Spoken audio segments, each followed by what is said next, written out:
Hello नमस्कार मंडळी, पुन्हा एकदा तुम्हा सर्वांचं आपल्या लाडक्या यूट्यूब चॅनलमध्ये मी मनापासून स्वागत करतो.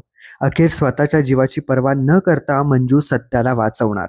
होय मंडळी, इन्स्पेक्टर मंजू या मालिकेचा एक नवीन प्रोमो नुकताच आपल्या समोर आलाय. इकडे मंजू सत्याची किती काळजी घेते, अक्षरशः त्याला हॉस्पिटलमध्ये नेण्यापर्यंत आणि त्याच्या पाठीशी अगदी खंबीरपणे उभी आहे. परंतु मम्मी साहेबांमुळे तिला वाड्यात मात्र सध्या तरी एंट्री नाहीये. त्यामुळे सत्याची काळजी आता वाड्यात कोण घेणार, म्हणजेच माया पॅलेसमध्ये सत्याची काळजी कोण घेणार यावर प्रश्न असतो.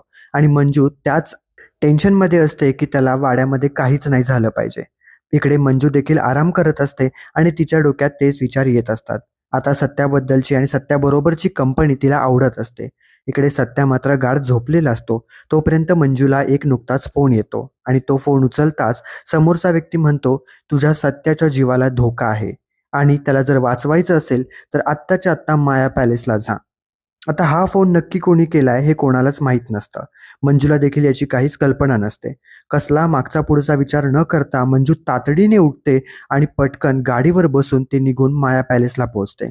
खालून ती वरती बघते तर एकाची सावली दिसते, ज्यामध्ये एक चाकू घेऊन माणूस उभा असतो आणि तो सत्यावरती वार करणार असतो.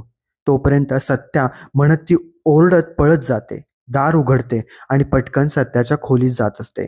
सत्याच्या खोलीचं दार उघडल्यावर बघते तर एक माणूस चाकू घेऊन त्याच्यावर वार करणार असतो. मंजूला काय करायचं ते समजत नाही. सत्याला मात्र यातलं काहीच माहीत नसतं, कारण तो गाढ झोपेत असतो.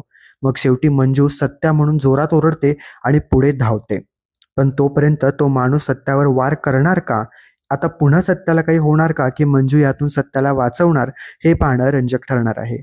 अशाच अपडेटसाठी आजच आपल्या चॅनलला सबस्क्राईब करा. पुन्हा भेटूयात, तोपर्यंत काळजी घ्या.